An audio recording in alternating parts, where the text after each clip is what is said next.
ചിത്രമിറങ്ങാൻ ഇനിയും 37 ദിനങ്ങൾ കൂടെ മാത്രം ബാക്കി നിൽക്കുകയാണ്. സിനിമയുടെ റിലീസെല്ലാം തീരുമാനിച്ചിരിക്കുന്നു. ഓഗസ്റ്റ് 28-ന് സിനിമയെത്തും.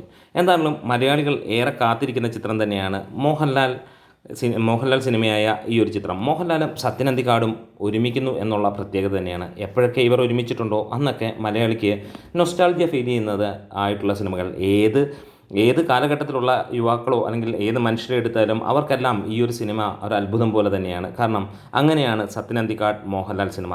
സാധാരണ പച്ച മനുഷ്യൻ്റെ ജീവിതം ഓരോ കാലഘട്ടങ്ങളിലുള്ളതാണെങ്കിലും അതൊക്കെ കാലങ്ങൾ കഴിയുമ്പോഴും തുടരുന്നു അല്ലെങ്കിൽ ആളുകൾ ഇഷ്ടപ്പെടുന്നു എന്ന് തന്നെ പറയാം.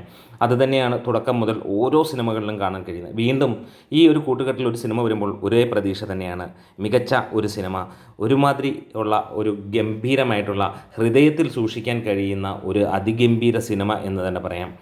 എത്ര പറഞ്ഞാലും എത്ര കണ്ടാലും മടുക്കാത്ത സത്യൻ അന്തിക്കാട് ചിത്രങ്ങൾ അതിലെ മറ്റൊരു സിനിമ കൂടി എന്ന് തന്നെ. എന്തായാലും മികച്ച രീതിയിലുള്ള ഒരു സിനിമയാണ്. സമീപകാലത്തുള്ള മോഹൻലാൽ ചിത്രങ്ങളെല്ലാം തന്നെ രണ്ടെണ്ണം മികച്ച രീതിയിൽ തന്നെ പെർഫോം ചെയ്തു. ഇവിടെ വീണ്ടും ഒരു നല്ല സിനിമ പഴയ മോഹൻലാലിലേക്ക് ആളുകൾ ആഗ്രഹിക്കുന്നു. അത് കാണാൻ കഴിയും എന്നുള്ള ഉറപ്പ് തന്നെയാണ് വീണ്ടും നമുക്ക് പ്രതീക്ഷിക്കുന്നത്.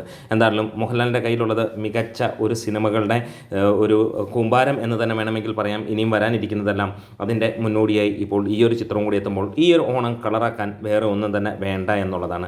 ആരൊക്കെയാണ് ഈ ഒരു സിനിമയ്ക്ക് വേണ്ടി കാത്തിരിക്കുന്നത് ഒന്ന് കമൻസിലൂടെ അപ്ഡേറ്റ് ചെയ്യാം. ചാനൽ സബ്സ്ക്രൈബ് ചെയ്തിട്ടില്ലെങ്കിൽ ഒന്ന് സബ്സ്ക്രിപ്ഷൻ പരിഗണിക്കാവുന്നതാണ്. എന്താണെങ്കിലും ഹൃദയപൂർവ്വം ഹൃദയത്തിലേക്ക് കയറുന്ന ചിത്രമായി മാറുമെന്നുള്ളതിന് യാതൊരു സംശയവുമില്ല. ചെറിയ കോമഡികളും ചെറിയ മനുഷ്യരുടെ ജീവിതങ്ങളുമൊക്കെ ആയിട്ടുള്ള മികച്ച ഒരു ചിത്രമാകട്ടെ എന്ന് ആശംസിക്കുന്നു. ലാൽ സലാം.